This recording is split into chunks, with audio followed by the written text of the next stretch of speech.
I never liked water parks. Something about the still water at night, the twisting tunnels of the slides, and the eerie silence once the crowds left. It always felt wrong, but I needed the job.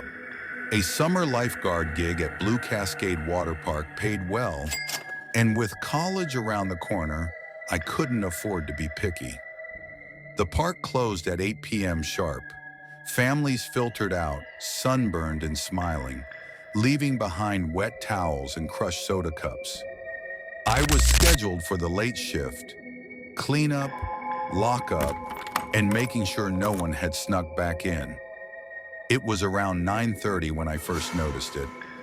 I was walking past the wave pool, pushing a cart of used life vests, when I heard a splash. At first I thought it was just drainage.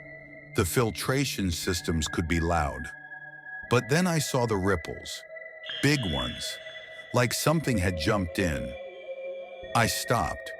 The lights were dim for the night and the pool was still. But those ripples weren't normal. I scanned the area. No kids, no stray animals, just me. And then a giggle, faint, wet, from the pool's deep end. "Hello?" I called out, voice shaky. "Park's closed. You can't be here." No answer. I stepped closer, flashlight in hand, sweeping the beam across the water. Empty. Then something brushed my ankle. I jumped back, heart hammering. There was nothing on the ground, just the soft squelch of my own shoes. I convinced myself it was nerves. Long day, too much sun. But later that night, as I was locking the gates by the lazy river, I saw it again. A figure, standing knee-deep in the shallow end. Pale skin, long black hair clinging to her face. She wasn't moving, just staring straight at me. I blinked, gone. I ran to the edge, nothing. Just the slow-moving current and the reflection of moonlight on water. I didn't sleep that night. The next day, I asked my coworker Jamie if anything weird had ever happened at Blue Cascade. She went quiet. "Don't go in the water after dark," she said. "Ever." Jamie wouldn't say anything more after warning me. She just shook her head and walked off, leaving me alone with more questions than answers. That night, I couldn't stop thinking about the figure in the water. The way she stood there, motionless, watching. So I did something I probably shouldn't have. I went back. It was a little after 10 p.m. The park was completely empty. I'd kept the spare key from my shift. I told myself I just wanted to prove it was nothing. Just stress, an illusion in the dark. But when I walked through the main gates, I could already feel something was wrong. The air felt heavy, thick, almost like the humidity was pressing down on me. The wave pool was silent. No ripples, no wind. But the water, it looked darker than usual. Not murky, just deep, endless. I walked toward the lifeguard tower, trying to ignore the chill crawling up my back. That's when I noticed the water slide.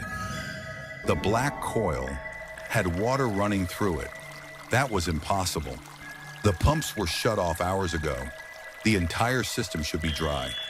Then I heard it, a voice, a child's whisper. "Help me!" It came from inside the slide tunnel. Low, echoed, like it had traveled a long, long way to reach me. I called out, "Who's there?" Silence.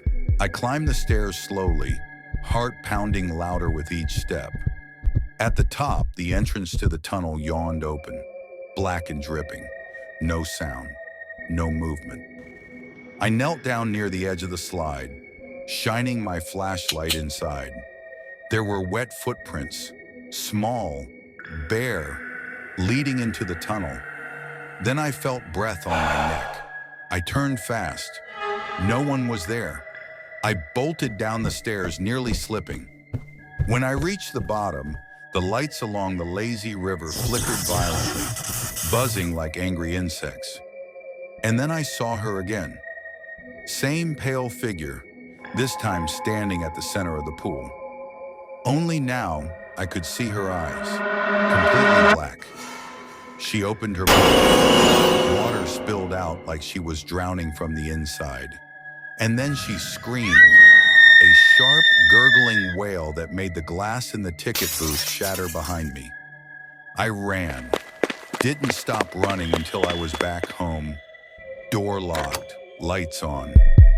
But later, as I sat on the edge of my bed, trying to calm down, I looked at my feet. They were soaked, and I'd never stepped in the water. I didn't sleep that night. Every time I closed my eyes, I saw her face, pale, bloated, eyes wide with horror. The sound of her scream echoed in my head, louder than the crashing waves. The next morning, I found Jamie sitting alone by the staff lockers, knees pulled to her chest. She looked like she hadn't slept either. "You saw her, didn't you?" she whispered. I nodded. "You know who she is?" Jamie hesitated. "Her name was Eva. She was a local. 12 years ago, she drowned here. Night shift. No one was supposed to be in the water." I blinked.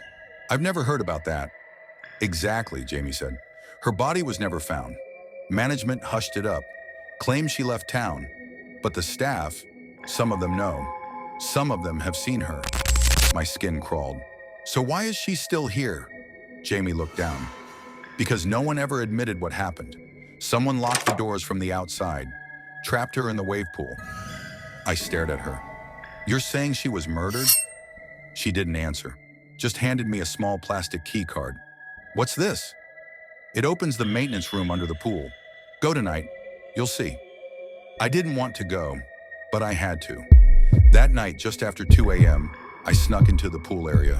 The water was still, silent, too silent. I used the key card. The door opened with a hiss, revealing a narrow staircase leading under the main wave pool. Pipes groaned overhead. The air was damp, reeking of mildew and rust. At the end of the hall was a hatch. I opened it. There in the darkness stood a mirror. Tall, cracked, covered in something like dried salt. And in it, she waited. Eva. Her reflection stared back at me, even though I wasn't moving. Her mouth moved. No sound. Then suddenly, I was pulled forward. I don't know how, but I was inside the mirror, inside the water. I couldn't breathe, couldn't scream. She held me in place, eyes boring into mine. Then she whispered, "Now you understand." I blacked out. When I woke up, I was lying on the pool deck, soaking wet. It was morning. The park was open. Kids screamed with joy. But when I looked at the surface of the wave pool, I saw my reflection. It was still and smiling. I wasn't. Thanks for watching. If this story chilled you, give it a like. And subscribe to VeilTalesAI for more nightmares that follow you to sleep.